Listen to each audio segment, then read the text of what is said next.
Hello friends, मैं पंकज कुमार मुखर्जी नगर से स्वागत करता हूं आप लोग का।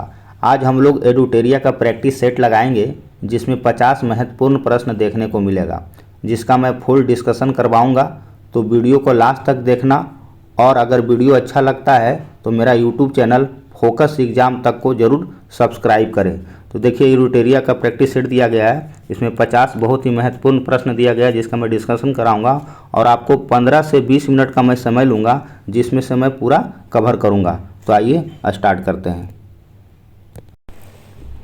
देखिए, पहला प्रश्न दिया गया है कि भारत के साथ व्यापार करने का चार्टर्ड महारानी एलिजाबेथ प्रथम द्वारा कब दिया गया था। तो ये कब दिया गया था, तो ये 31 दिसंबर 1600 ईस्वी को दिया गया था। देखिए, इनसे जुड़ा 2-3 पॉइंट है जो मैं बताना चाहता हूँ। इस कंपनी का एग्जाम में उद्देश्य पूछा जाता है, क्या इसका पर्पस था ये कंपनी स्थापित करने का। तो इसमें उद्देश्य यही था ना कि भारत और अन्य दक्षिणी पूर्वी एशियाई जो देश था, दक्षिणी पूर्वी एशियाई देश के साथ व्यापार वाणिज्य स्थापित करना था। तो इसी एग्जाम में ये भी क्वेश्चन पूछा जाता है कि इस कंपनी का उद्देश्य क्या था। तो भारत और अन्य दक्षिणी पूर्वी एशियाई देश के साथ व्यापार वाणिज्य स्थापित करना था। देखिए, एक क्वेश्चन और पूछा जाता है, इस कंपनी ने 15 वर्षों के लिए व्यापार अधिकार पत्र दिया था, लेकिन बाद में काम अच्छा किया तो बाद में ये 20 साल के लिए बढ़ा दिया गया था। तो ये दोनों पॉइंट एग्जाम में पूछा जाता है। चलिए नेक्स्ट क्वेश्चन देखते हैं।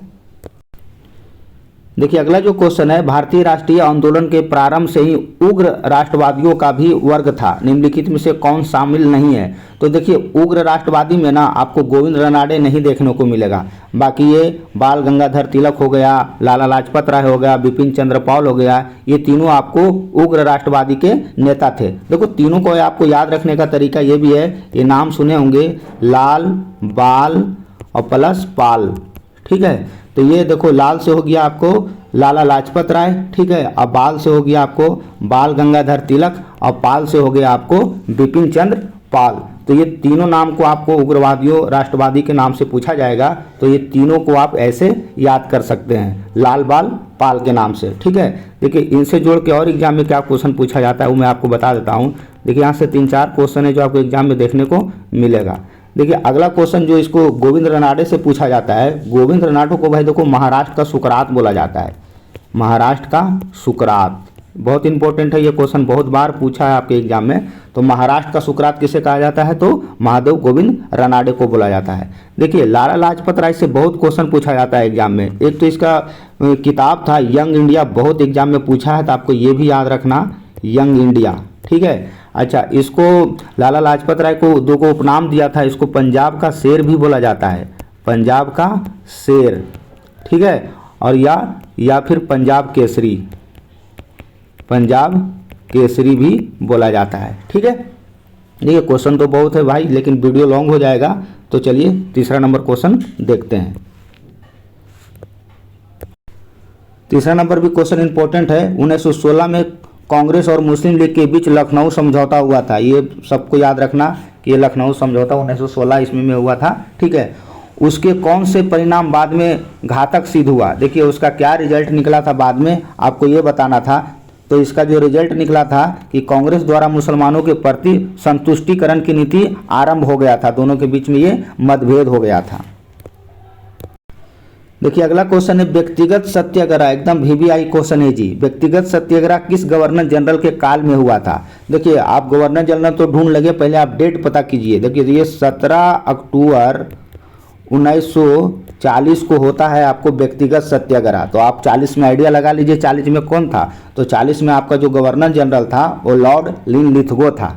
ठीक है, अच्छा, ये व्यक्तिगत सत्याग्रह शुरू कहाँ हुआ था, ये आपके लिए इंपॉर्टेंट है। तो शुरू हुआ था महाराष्ट्र के पवनार में। ठीक है, पवनार में ये शुरू होता है। ठीक है, जो कहाँ पड़ता है, महाराष्ट्र में पड़ता है। तो आपको ये भी पता होना चाहिए। देखिए, यहाँ से 3 क्वेश्चन पूछा जाता है, बहुत इंपॉर्टेंट।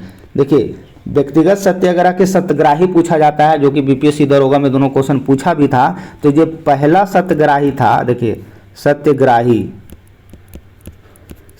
जो पहला सत्याग्रही था आपको, वो था विनोबा भावे, विनोबा भावे। ठीक है, और दूसरा जो था आपको नेहरू जी थे, पंडित नेहरू जी। और तीसरा जो था, यही देखो बीपीएससी पूछा था जी, तीसरा जो था आपको ब्रह्मदत्त था, ब्रह्म 10।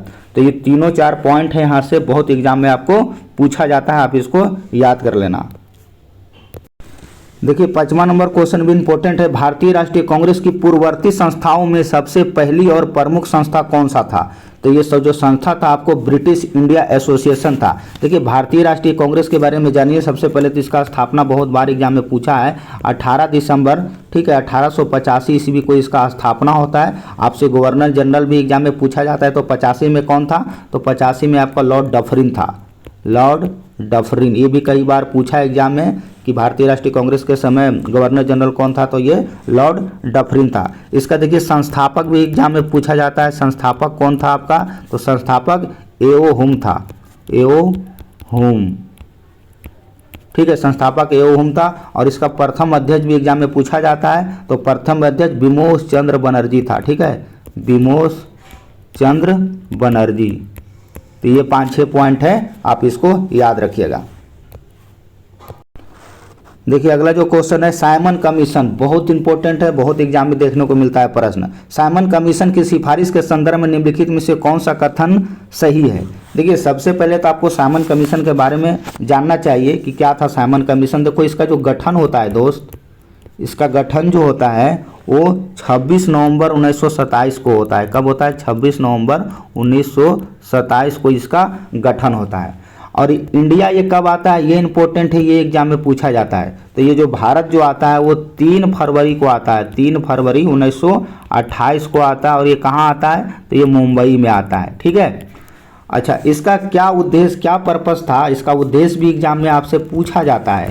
तो इसका उद्देश्य क्या था साइमन कमीशन का? तो ये जो भी संवैधानिक सुधार के लिए आया था, ये संवैधानिक सुधार के लिए ये भारत आता है, ठीक है। चलिए अब देखिए इसमें क्वेश्चन क्या आपसे पूछा जा रहा था कि साइमन कमीशन की सिफारिश के संदर्भ में कौन सा कथन एक सही है? इन प्रांतों में द्वैध शासन की उत्तरदायी सरकार का प्रतिस्थापित करने की संस्कृति नहीं, इन्हें गिरी, ये भी नहीं था। ये क्वेश्चन इसका आंसर हो जाएगा, इसने केंद्र में द्विसदन विधायक को उन्मूलन का सुझाव दिया था, ठीक है। इसका जो आंसर जो आपका होगा क्या हो जाएगा? सी हो जाएगा। तो जो मैं 3-4 पॉइंट बताया हूँ उसको आप अवश्य याद कर लें। देखिए 7वां नंबर जो क्वेश्चन है आपका वो कह रहा है Dadabhai Naoroji British House of Commons के लिए चुने जाने वाले पहले भारतीय थे। ये भी देखिए आप इंपॉर्टेंट है। उन्होंने किस पार्टी से टिकट चुनाव जीता था? तो वो लिबरल पार्टी से चुनाव जीते थे। आपके लिए ये पॉइंट इंपॉर्टेंट है कि Dadabhai Naoroji British House of the Commons के लिए चुने जाने वाले प्रथम भारतीय थे। अगला क्वेश्चन देखिए, भारत पर हुनों का प्रथम आक्रमण किसके समय में हुआ था?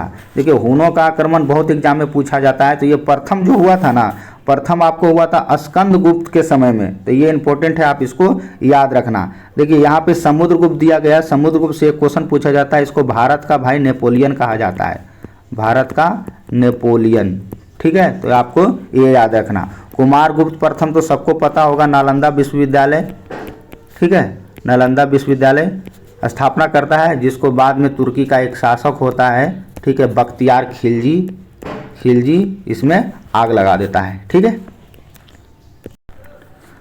देखिए 9वां नंबर क्वेश्चन है, एहोल अभिलेख किस शासक से संबंधित है? देखो एहोल अभिलेख जो है आपको पुलकेशिन द्वितीय से रिलेटेड है। ये भी क्वेश्चन इंपॉर्टेंट है।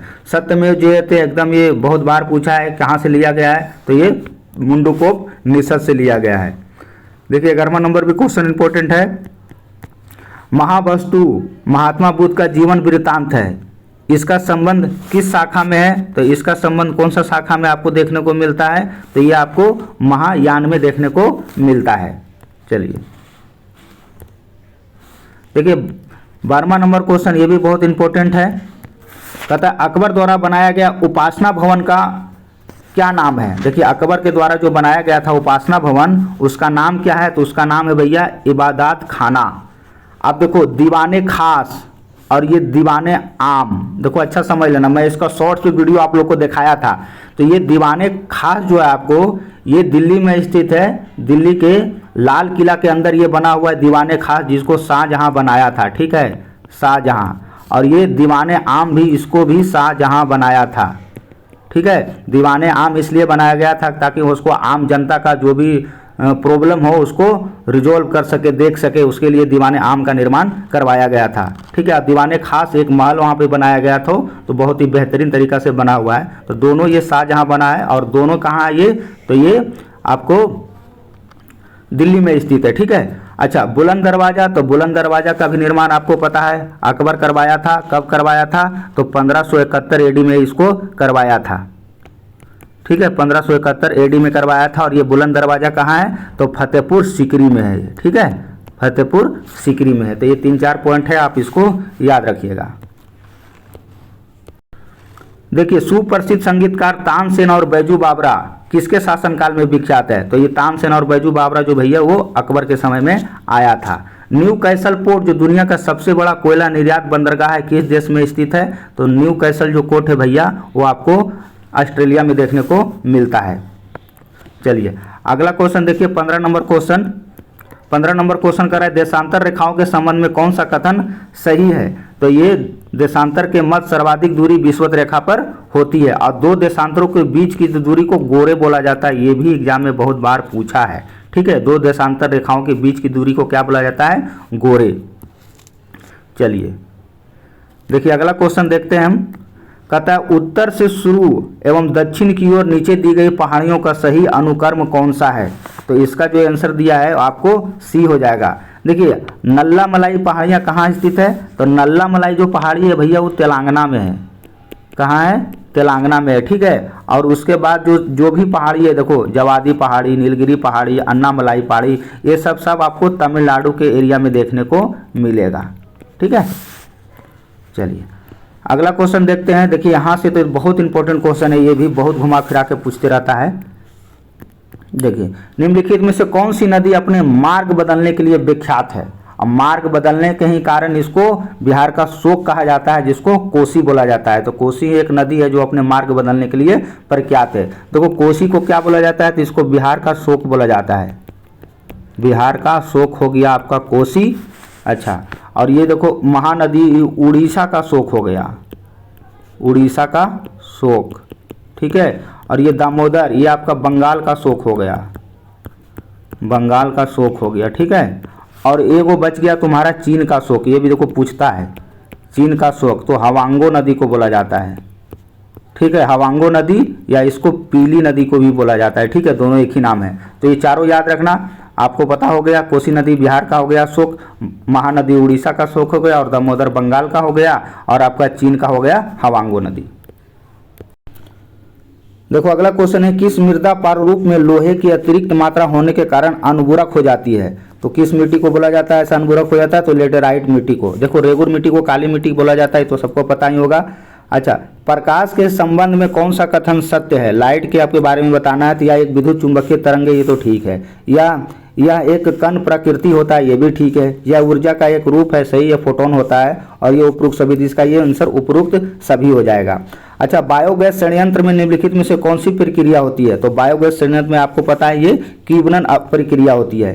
एक वर्ग में ऊपर से नीचे की ओर जाने के परमाणु का आकार में क्या परिवर्तन होगा, देखो एक वर्ग में ऊपर से नीचे की ओर जाने पर परमाणुओं का आकार क्या होता है, तो ऐसे में आप पीरियोडिक टेबल देखोगे तो उसमें आकार जो होता है बढ़ता है। वायुमंडल में प्रकाश का विसरण का क्या कारण है, तो विसरण का कारण तो आपको पता है, धूलकण के कारण से ऐसा देखने को मिलता है। अच्छा, किसी भी यौगिक का ऑक्सीकरण संख्या क्या होता है, तो 0 होता है, ये तो फेमस क्वेश्चन है। सर्प विषम रोधी सुई किस तत्व का यौगिक होता है, देखिए ये भी क्वेश्चन अच्छा है, तो ये स्वर्ण यौगिक का होता है। देखिए ये डायमेंशन पूछा है, अगर 12th में अगर आप पढ़े होंगे साइंस लेके तो आपको समझ में आ जाएगा। देखिए दाब का विमीय सूत्र पूछा है। सबसे पहले तो दाब होता क्या है ये पता होना चाहिए। देखो प्रति इकाई क्षेत्रफल पर लगने वाले बल को हम प्रेशर कहते हैं, दाब कहते हैं। ठीक है, अब दाब का जो मात्रक होता है भाई, देखो दाब का जो SI मात्रक होता है हम उसको पास्कल में देखते हैं। ठीक है, दाब का SI मात्रक क्या होता है, पास्कल होता है, तो आपको ये पता होना चाहिए। लेकिन यहाँ पे विमीय सूत्र पूछा है तो आप विमीय सूत्र निकाल भी सकते हो। देखो होता है इसका पहले दाब बराबर फार्मूला पता होना चाहिए। दाब बराबर होता है बल और बटे क्षेत्रफल। ठीक है, तो इस बेस पे आप निकाल सकते हैं। तो इसका जो डायमेंशन जो होगा आपको ML-1 और T-2 होगा। ठीक है, चलिए देखिए अगला क्वेश्चन देखते हैं, जैव सेल क्या है? तो जैव सेल जो है भाई एक प्रकार का कोयला है। यादाश्त का संबंध मस्तिष्क के निम्न में से किस भाग से है? देखो जो भी मेमोरी पावर जो आपको देखने को मिलता है वो आपको सेरेब्रम में देखने को मिलेगा। देखिए 28वां नंबर क्वेश्चन देखते हैं, एक जीवाश्म पक्षी का नाम बताए जो एक पक्षी की तरह दिखता है लेकिन सरीसृप के जैसा अन्य विशेषताएं होता है। देखिए ये भी क्वेश्चन ठीक है, तो ऐसा ये ऑर्कियोटेरिक्स में देखने को मिलेगा। अच्छा, मानव शरीर में सर्वाधिक मात्रा में पाए जाने वाला तत्व कौन सा है? देखिए सबसे ज़्यादा जो है आपको ऑक्सीजन में है, ठीक है, जो आपको 96% पाया जाता है। लेकिन एग्जाम में अगर सेकेंड वाला पूछता है, देखो सेकेंड पूछता है तो आपको कार्बन लगाना है, ठीक है। चलिए देखिए, परिपथ में किन्हीं दो बिंदुओं के विभवांतर मापने के लिए किसका प्रयोग किया जाता है? देखो ये भी ठीक ठाक क्वेश्चन है। देखो परिपथ में किन्हीं दो बिंदुओं को विभवांतर मापने के लिए किसका प्रयोग किया जाता है? ठीक है, तो ये वोल्ट मीटर का प्रयोग किया जाता है। आमीटर से आपको पता है धारा मापा जाता है। चलिए देखिए, आपातकाल के दौरान मौलिक अधिकारों का निलंबन कौन कर सकता है? ये भी देखिए बहुत फेमस क्वेश्चन है, तो इसको कौन कर सकता है? तो ये भारत के राष्ट्रपति करेगा। प्राक्कलन समिति के सदस्यों का कार्यकाल कितने वर्ष का होता है? तो ये आपको 1 वर्ष का होता है। निम्नलिखित में से किसके अनुमोदन में भारत को संचित निधि पैसा निकाला जाता है? देखिए भारत के संचित निधि से पैसा कौन निकालता है? तो ये आपको भारत के संसद निकालता है। ये भी क्वेश्चन बहुत बार एग्जाम में पूछा है दोस्त। चलिए देखिए 34 नंबर क्वेश्चन है, अच्छा क्वेश्चन है। भारतीय संविधान की विधि के समय समता किस देश के संविधान से लिया गया है? तो देखो विधि के समय समता का अधिकार जो है आपको ब्रिटेन के संविधान से लिया गया है। देखो अमेरिका से क्या लिया गया है? तो अमेरिका से आपको पता है मूल अधिकार लिया गया है, मूल अधिकार लिया गया है। और जर्मनी से क्या लिया गया है? तो जर्मनी से देखो आपातकाल लिया गया, ये पता होना चाहिए, आपातकाल जर्मनी से लिया गया है। अच्छा, जापान से भी देख लो, जापान से आपको क्या लिया गया है? तो विधि द्वारा स्थापित प्रतिक्रिया, ठीक है, विधि द्वारा स्थापित प्रक्रिया, ठीक है। तो ये देखो 5 पॉइंट है, यहाँ से एग्जाम में पूछा जाता है। देखो मूल अधिकार अगर अमेरिका है तो मूल कर्तव्य भी याद रखना, मूल कर्तव्य रूस है, ठीक है, कंफ्यूजन नहीं होना। मूल कर्तव्य आपका कहाँ से लिया गया है? तो ये रूस से लिया गया है। तो देखो 5-6 पॉइंट बताओ, यहाँ से क्वेश्चन हमेशा पूछते रहता है एग्जाम में। चलिए अगला क्वेश्चन देखते हैं, संविधान संशोधन प्रक्रिया संविधान के किस भाग में उल्लेखित है? देखिए ये भी इंपॉर्टेंट क्वेश्चन है। देखिए संविधान में संशोधन की प्रक्रिया संविधान के किस भाग में उल्लेखित है? तो ये भाग 20 में आपको ऐसा देखने को मिलता है। देखिए भाग 18 भी बड़ी बार एग्जाम में पूछा है, इसमें आपात उपबंध का चर्चा है, ठीक है। 20 में हो गया आपको संविधान प्रक्रिया संशोधन प्रक्रिया संविधान, और आपको 18 में देखने को मिलेगा आपात उपबंध। चलिए देखिए अगला क्वेश्चन भी अच्छा है। देखिए मिलान करना है आपको, सूची 1 को सूची 2 से मिलान करना है। देखो भाषाओं का उल्लेख, तो भाषाओं का उल्लेख कौन सा, पहले जो जानते हैं उसको करो। देखो दल बदल विरोधी अधिनियम, देखो ये पता होगा, दल बदल विरोधी अधिनियम 10वां अनुसूची में उल्लिखित है, ये चलो ठीक है। और दूसरा जो है आपको भाषाओं का उल्लेख जो है ना भाई साहब, ये 8वीं में है, आपको पता होगा, ठीक है, ये 8वीं में है। और देखो 73वां संविधान संशोधन, तो 73वां जो संविधान संशोधन था आपको वो 11वीं अनुसूची से रिलेटेड है। और लास्ट में जो बच गया भूमि सुधार अधिकरण संबंधी अधिनियम, तो ये आपको 9वीं अनुसूची में मिलता है। तो ये चारों याद रखना है, एकदम इम्पोर्टेंट है। चलिए 1833 के चार्टर अधिनियम के अंतर्गत प्रथम विधि आयोग का गठन किसके अध्यक्षता में किया गया था? देखिए प्रथम विधि आयोग आपसे पूछ रहा है, तो आपको लॉर्ड मैकाले के समय में ये किया गया था। और लॉर्ड मैकाले भैया ये शिक्षा से रिलेटेड था, ये भी आपको पता होना चाहिए। चलिए और इससे कुछ पूछता है कि हाँ देखो लॉर्ड विलियम बेंटिंक, तो ये तो पता ही होगा, लॉर्ड विलियम बेंटिंक जो सती प्रथा का अंत किया था, ठीक है, राजा राम मोहन के सहयोग से 1829 ईस्वी में, तो आपको ये भी पता होना चाहिए। निम्नलिखित में से कौन सी औषधि क्रांति प्याज और झींगा मछली से उत्पादन संबंधित है? देखो झींगा मछली के उत्पादन से रिलेटेड कौन सा है? तो झींगा मछली आपको पता है ये गुलाबी क्रांति से रिलेटेड है। देखो लाल क्रांति भी आपको एग्जाम में पूछा जाता है, तो लाल क्रांति देखो मांस और प्लस टमाटर दोनों से रिलेटेड है, ऐसी मत मार देना वरना जाओगे बोरा में फिर। देखो नीली क्रांति किससे रिलेटेड है? तो ये मत्स्य से रिलेटेड है, मछली से रिलेटेड है, ठीक है। और ये गोल्डन क्रांति भी एग्जाम में देखो पूछा जाता है, तो गोल्डन क्रांति जो भाई वो शहद और प्लस बागवानी से रिलेटेड है, जो डबल वाला होता है वही एग्जाम में आता है फंसाने के लिए, ठीक है। तो आप लोग डबल को अच्छा से याद रखना। देखो 39 नंबर क्वेश्चन है, निम्नलिखित में से किन दो संस्थाओं को ब्रेटन वुड्स के जुड़वा के नाम से जाना जाता है? तो इसको जाना जाता है IMF और विश्व बैंक को। देखो यहाँ एक क्वेश्चन पूछा जाता है, WTO का मुख्यालय हमेशा पूछता है, ये जिनेवा, इसको याद रखना। चलिए अगला क्वेश्चन है, किस वर्ष भारतीय रिजर्व बैंक का राष्ट्रीयकरण किया गया था?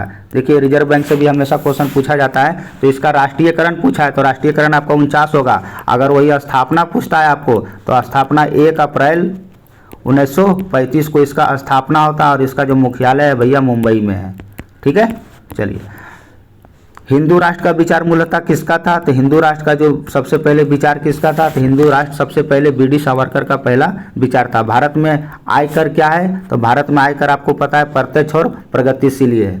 देखिए कुचिपुड़ी हमेशा ये पूछते रहता है, इसको आज बता देता हूँ मैं। देखो कुचिपुड़ी किस राज्य का लोक नृत्य है? देखो ऐसे दिमाग लगाओ, कुचिपुड़ी है तो कच्चा पूड़ी कौन खाएगा? दिमाग से खुद लगो, जो अंधा लोग रहेगा तो सीधा आग मूंद के आंध्र प्रदेश मार दो।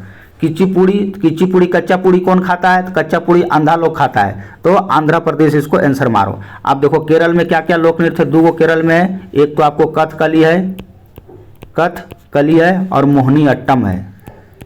मोहिनी अट्टम है, ये दोनों पूछता है, ठीक है। मोहिनी अट्टम आपको और कथकली। अच्छा कर्नाटक में देखो यक्षगान है, ये भी बहुत बार पूछा है, यक्षगान है। और तमिलनाडु वाला याद रखना, और तमिलनाडु में आपको मिलेगा भारतनाट्यम, ठीक है। अब तो नहीं भूलोगे कभी। चलो हिमानी उत्तम पर्व का संबंध किस खेल से है? तो हिमानी उत्तम का पर्व किस खेल से रिलेटेड है? तो ये आपको मलखंभ से रिलेटेड है। निपक आंदोलन देखो बहुत बार एग्जाम में आया, ये दादू दयाल हो जाएगा निपक आंदोलन के प्रणेता। और देखो द्रकमा सिक्का किसने चलाया था? तो ये सिक्का जो चलाया था ग्रीक के लोगों ने चलाया था। अच्छा बाढ़ के दौरान हर वर्ष नए एलुमिना का जमाव जो मिट्टी को उर्वरता को बढ़ाता है, तो उस मिट्टी को क्या बोला जाता है? तो उस मिट्टी को आपको खादर बोला जाता है, रेगुर मिट्टी, काली मिट्टी को बोला जाता है। वह समुद्री सीमा जहाँ तापमान तेजी से कम होता है तो उसको बोला जाता है थर्मोक्लाइन बोला जाता है। चलिए अगला क्वेश्चन देखिए, बेसल मापदंड किससे रिलेटेड है? तो बेसल जो मापदंड है आपको वो बैंकिंग के क्षेत्र में यूज किया जाता है। अच्छा इंग्लिश में पहली बार औद्योगिक क्रांति शब्द का प्रयोग किसने किया था? देखिए ये भी क्वेश्चन आपको अच्छा है। देखिए इंग्लिश में पहली बार औद्योगिक क्रांति का शब्द का प्रयोग किसने किया था? तो ये आपको जो किया था अर्नाल्ड टॉयम्बी किया था। देखिए आपके लिए ये भी इंपॉर्टेंट है कि औद्योगिक क्रांति सबसे पहले किस देश में शुरू हुआ था? तो ये इंग्लैंड में शुरू हुआ था, ठीक है। तो इस तरह से मैं 15 से 20 मिनट के अंदर ही आपको मैंने ये सारा 50 इंपॉर्टेंट क्वेश्चन का फुल डिस्कशन करवा दिया हूँ। तो इस वीडियो को आप लोग देख लीजिएगा अच्छा से, ठीक है। और नेक्स्ट वीडियो आपको बहुत जल्द देखने को मिलेगा। अगर वीडियो अच्छा लगता है तो मेरा यूट्यूब चैनल है फोकस एग्जाम तक, तो इसको आप लोग लाइक शेयर एंड सब्सक्राइब जरूर कीजिएगा ताकि मैं अगला वीडियो बना सकूं। और मेरा कोशिश ये है कि मैं बहुत कम समय में आप लोग को पूरा अच्छा कंटेंट दूं और पूरा अच्छा से डिस्कशन करवा दूं और आपका कंसेप्ट भी मैं क्लियर कर दूं ताकि नेक्स्ट एग्जाम में आप एग्जाम बैठते हो तो आपका क्वेश्चन गलती ना हो। तो ठीक है, नेक्स्ट वीडियो में मिलते हैं, धन्यवाद।